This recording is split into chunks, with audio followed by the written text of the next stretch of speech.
Olá, seja bem-vindo a mais um estudo sobre o santuário. Estamos aqui às margens do Mar Morto, em Israel, a poucos quilômetros da cidade de Jerusalém. O Mar Morto é um lugar exótico, pois suas águas são tão salgadas que impossibilitam a existência de qualquer espécie de vida no seu interior. Enquanto a salinidade dos oceanos está por volta de 3%, as águas do Mar Morto, elas chegam até concentrar 10 vezes mais sal. Esta região abrigava as cidades de Sodoma e Gomorra, mas essas cidades tornaram-se tão pecadoras que Deus as destruiu com fogo e enxofre. O mesmo juízo de Deus que se manifestou sobre os ímpios habitantes de Sodoma e Gomorra se aproxima. A hora do fim do mundo, quando o juízo de Deus vai acontecer. Por isso, vamos aprender mais a respeito desse tema no nosso estudo de hoje.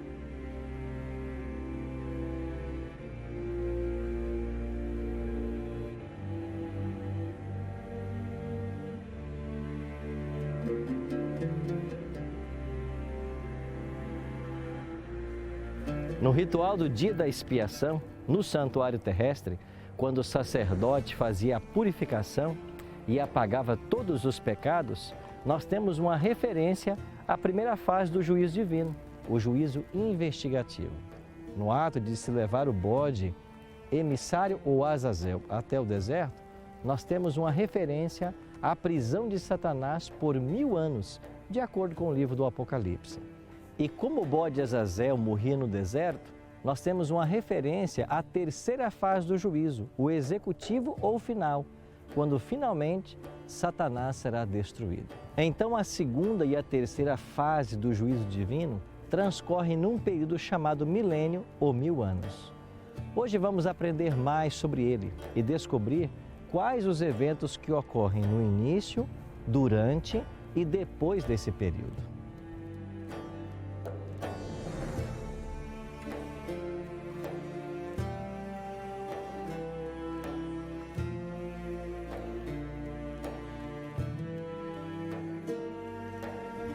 Quais são os eventos do início do milênio? O período de 1000 anos do qual fala a Bíblia só começa quando Jesus voltar a essa terra. A volta de Jesus é a grande esperança dos filhos de Deus em todos os tempos. Ela desencadeará uma sequência extraordinária de eventos jamais vistos na história humana.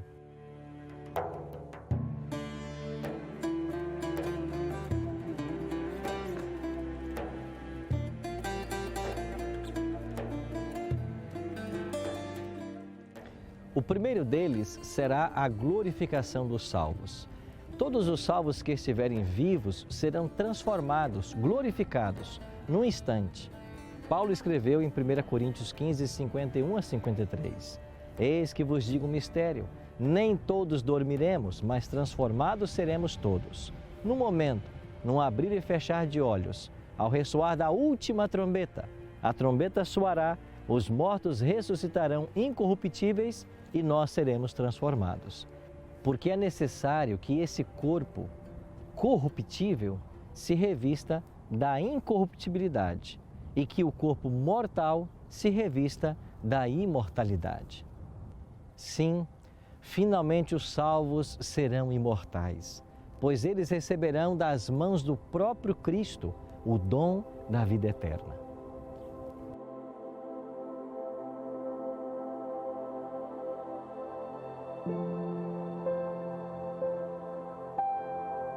Depois, todos os salvos que estiverem mortos ressuscitarão.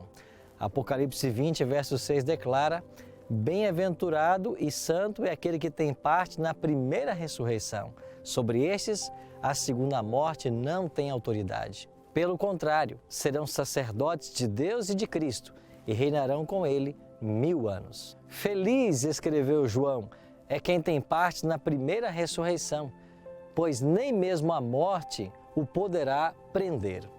Por isso, Jesus declarou lá na sepultura de Lázaro: eu sou a ressurreição e a vida. Quem crê em mim, ainda que morra, viverá. O que mais acontecerá na volta de Jesus no início do milênio? Todos os ímpios, ainda vivos, morrerão.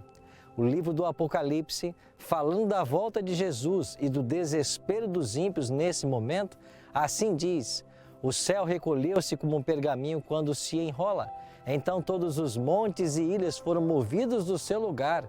Os reis da terra, os grandes, os comandantes, os ricos e os poderosos, os escravos e os livres, se esconderam nas cavernas e nos penhascos dos montes, e disseram aos rochedos e aos montes: cai sobre nós, e escondei-nos da face daquele que se assenta no trono e da ira do Cordeiro, porque chegou o grande dia da ira deles. E quem é que pode suster-se? E, finalmente, teremos o aprisionamento de Satanás.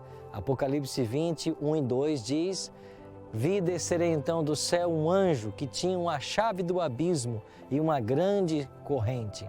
Ele segurou o dragão, a antiga serpente, o diabo, Satanás, e o prendeu por 1000 anos.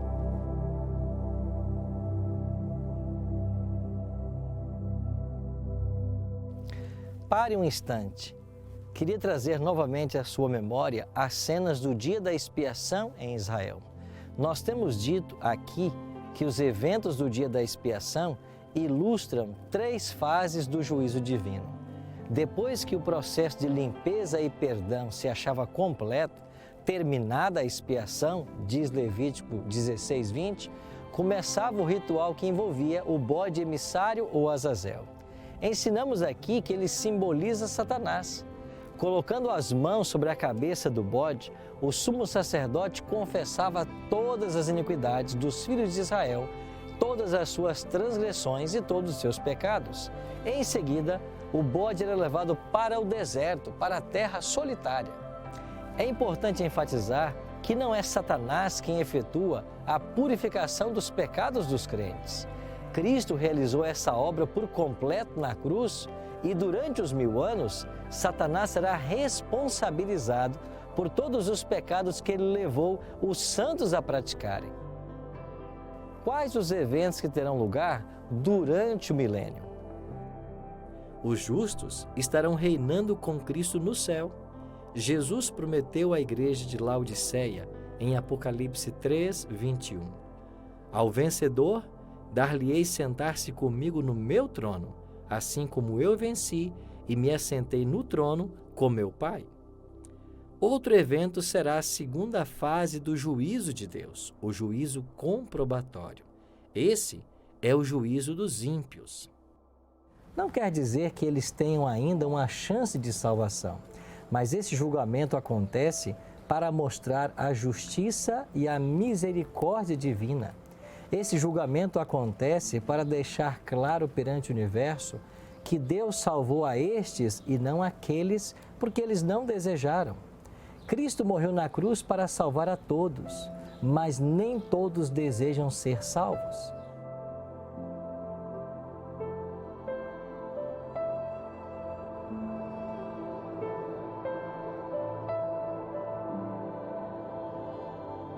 O que é que vai acontecer após esse período de 1000 anos?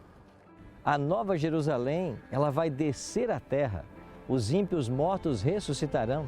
Apocalipse 20, verso 5 declara: os restantes dos mortos não reviveram até que se completassem os 1000 anos. Com a ressurreição dos ímpios, Satanás será solto, porque novamente existe a quem ele possa tentar.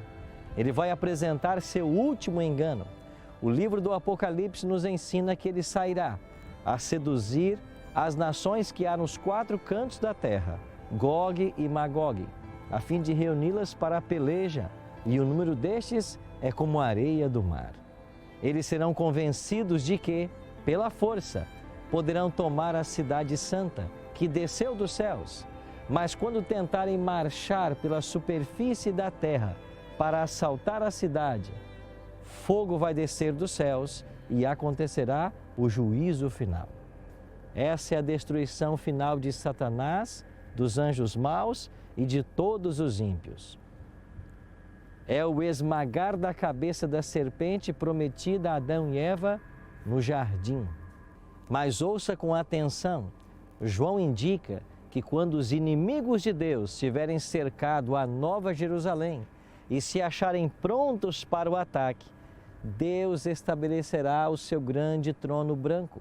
E na presença de toda a raça humana, alguns completamente salvos e outros completamente perdidos, Deus executa a última fase do seu juízo.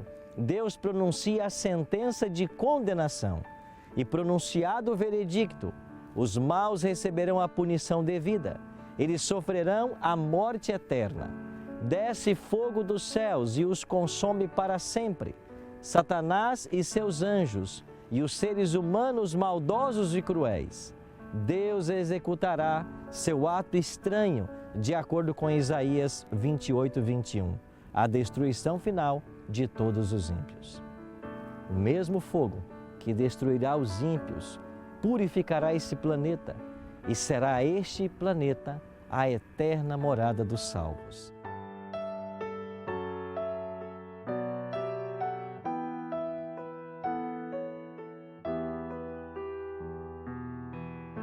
O juízo final vai destruir ímpios e Satanás. Mas eu e você podemos escapar de tudo isso. Precisamos apenas fazer uma coisa: abrir hoje o nosso coração a Deus e aceitá-lo como Salvador pessoal. Não deseja você agora abrir o seu coração, entregar a sua vida a Cristo para que você seja protegido e guardado do juízo? Eu quero orar por isso agora. Pai de amor, ajuda-nos a entender que o juízo final se aproxima. Ajuda-nos a entender que um dia pecado e pecadores serão destruídos. Mas nós queremos estar do teu lado. Nós queremos estar entre aqueles que haverão de dizer, na tua volta, esse é o nosso Deus em quem esperávamos e Ele nos salvará.